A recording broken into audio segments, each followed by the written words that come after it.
बाहेर चालू ना तर या घरी यार. रोल रोल रोल रोल तर घरी या, समोरचं घर आहे या ना. आवाज काय यार, टम टम आवाज कमी करा. एक मिनिट सायलेंट सायलेंट.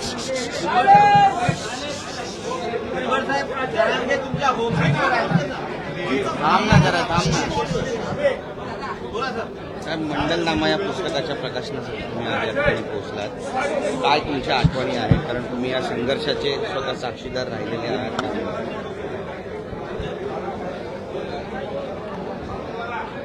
का आवाज आहे ना. आवाज नाही. आज जे आहे शबीर अहमद अन्सारी हे गेले 40-45 वर्ष या ओबीसीसाठी काम करतायत, विशेषतः मुस्लिम ओबीसीसाठी. आणि मंडल आयोग जो आहे भारत सरकारने स्वीकारला त्यानंतर मुस्लिम धर्मातील जे ओबीसी आहेत, उदाहरणार्थ इथे कासार आहेत तर तिथे मणियार आहेत, तिथे खाटीक आहेत तर तिकडे कुरेशी आहेत, तिकडे माली आहेत तर तिकडे भगवान आहेत. तर असा फार मोठा समाज जो आहे हा मुस्लिम धर्मामध्ये सुद्धा आहे. तर त्यांना आरक्षण मिळण्यासाठी ते काम करतात. आणि त्यावेळेला मुस्लिम धर्माच्या काही धर्मगुरूंनी सुद्धा विरोध केला होता की आमच्यामध्ये जे आहेत असे काही जातीभीती नाही. परंतु त्यावेळेला त्यांनी जे आहे शिव्या शाप खाऊन जिल्ह्यात जाऊन जे आहे मुस्लिम समाजातील लोकांचं जे आहे प्रबोधन केलं आणि त्यांना सुद्धा आरक्षण मिळवून दिलं. त्याच्यामध्ये स्वर्गीय दिलीप कुमार साहेब फार मोठे कलाकार, त्यांनी सुद्धा खूप मोठ्या प्रमाणावर जे आहे सहभाग घेतलेला होता. जातीनिहाय जनगणनेची तुम्ही मागणी केली. 15-16 तारखेला अधिवेशन पार पडते, कायदा होण्याची शक्यता विशेष. असं आहे ना की आमचं म्हणणं पहिल्यापासून हेच आहे की मराठा समाजाला वेगळं आरक्षण द्या. आता वेगळं आरक्षण देण्याचा जो कार्यक्रम जो आहे या शुक्रिया आयोगाच्या माध्यमातून होतो आहे, त्याला कायद्याचं स्वरूप देण्याचं काम कदाचित 15-16 फेब्रुवारीला खास अधिवेशन घेऊन करण्यात येणार आहे. आमचं म्हणणं आहे की आमचा पाठिंबा ते करा, पण कृपा करून जे खोटे कुणबी वगैरे जे आहेत ओबीसी मध्ये घुसवलेले आहेत त्यांना जे आहे ओबीसीच्या ऐवजी त्यांना वेगळ्या आरक्षणामध्ये टाका. विशेष अधिवेशनामध्ये तुम्ही सहभाग घेऊन हा मुद्दा मांडणार. विशेष अधिवेशनात तुम्ही सुद्धा सहभागी व्हाल सरकारचा भाग म्हणून, त्यात तुम्ही हा मुद्दा मांडणार आहात. आता तुमच्यातर्फे मांडणार मग तिकडे मांडणारच ना. जरांगे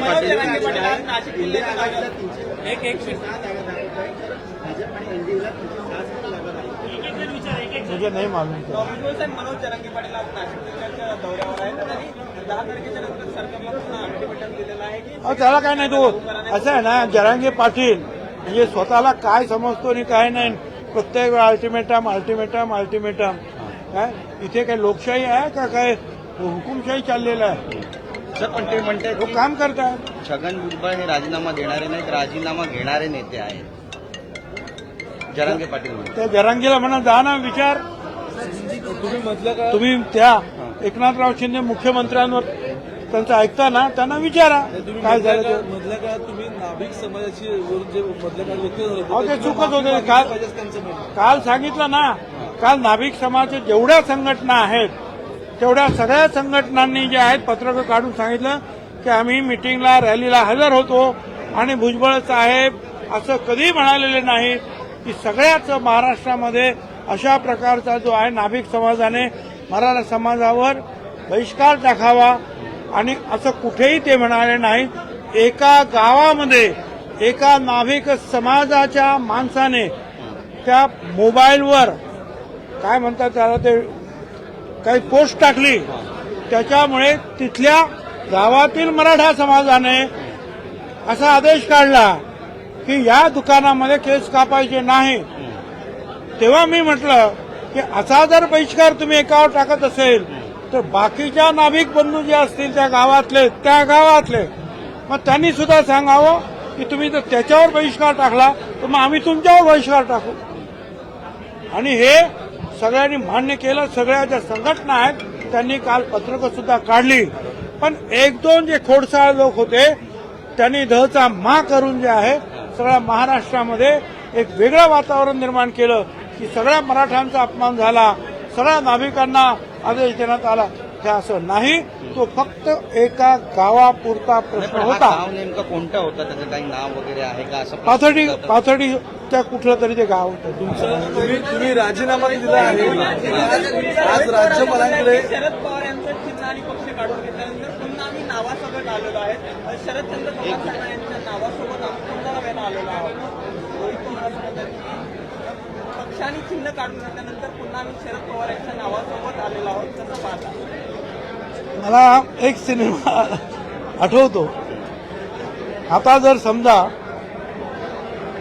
अमिताभ बच्चन आणि शशी कपूर इथे असते तर अमिताभ बच्चन हे म्हणाले असते, तुम्हारे पास क्या है? हमारे पास गाड़ियां है, हमारे पास मंत्री है, हमारे पास गवर्नमेंट है, सत्ता है हमारे पास, पार्टी है हमारे पास, चिन्ह हमारे पास, तुम्हारे पास क्या है?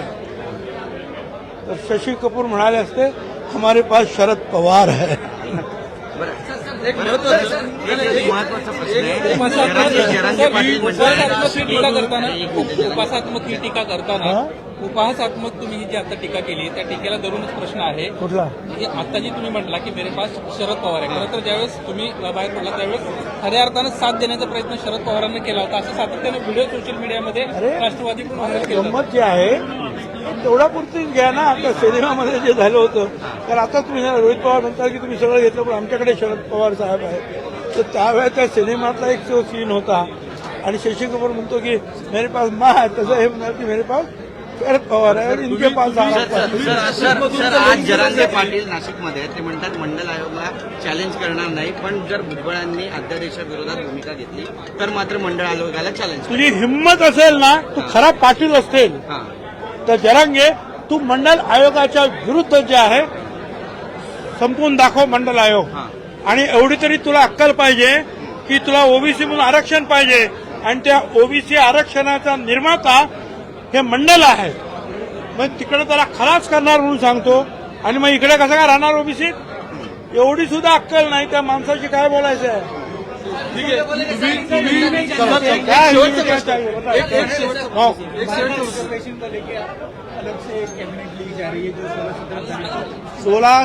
15-16 तारीख को मेरे ख्याल से जो है विधानसभा का अधिवेशन होगा और उसमें मैं जो मेरे पास जो मालूमात है उसके हिसाब से जो मराठा समाज को अलग से आरक्षण देने की जो है कोशिश फिर से हो रही है.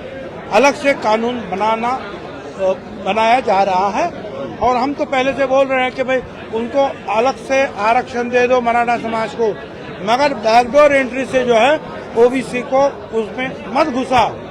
हमारा यही कहना है. बरं ते जरांगे पाटील म्हणतात की भुजबळ जे आहेत ते मगरूर आहेत आणि नाभिकांची माफी ते मागत नाही. सर मी उत्तर दिलं ना तुम्हाला. मराठी समजलं, आपण मराठी आहे ना, मग मराठी सांगितलं ना मी सगळ्या नाभिकांनी काय झालं नाही. माझा परत पण ते जरांगे पाटलांनी त्याला विचार ना. लोकसभेसाठी प्रश्न आहे. भाजपचा राजीनामा दिलेला आहे. अजित पवार गटात अर्थात राष्ट्रवादी काँग्रेसमध्ये पक्षप्रवेश करण्याची शक्यता आहे. कसं पाहता? मला त्याची काही माहिती नाही. वर्तमानपत्रात नाशिकमध्ये लोकसभेसाठी नाशिक पवार जी ने कहा है कि हमारे पास शरद पवार जी का नाम है, उसके बारे में क्या कहना चाहिए? हम लोग महाराष्ट्र बोल सको. नाशिकमध्ये जर तुम्ही नाशिकमध्ये काय जरांगे लावले जरांगे नाही, लोकसभेसाठीचा प्रश्न आहे की शाहू छत्रपती इथं नाशिकमधून येणार काय तयारी करत अरे असेल? त्यांना मला राहा उभे कोणाला ज्या राहायचे त्यांना राहा. आता लोकशाही आहे, त्याला काय करणार. का कोण उभा राहणार आहे? शाहू छत्रपती कोल्हापूरचे त्यांची जी स्वराज्य संघटना आहे तिथे असं आहे की ते कोल्हापुरात असतात, कोल्हापूरमध्ये ते त्यांची गादी आहे तिकडे ते उभे राहतील ना. नाशिकला कशाला येतील गादी सोडून?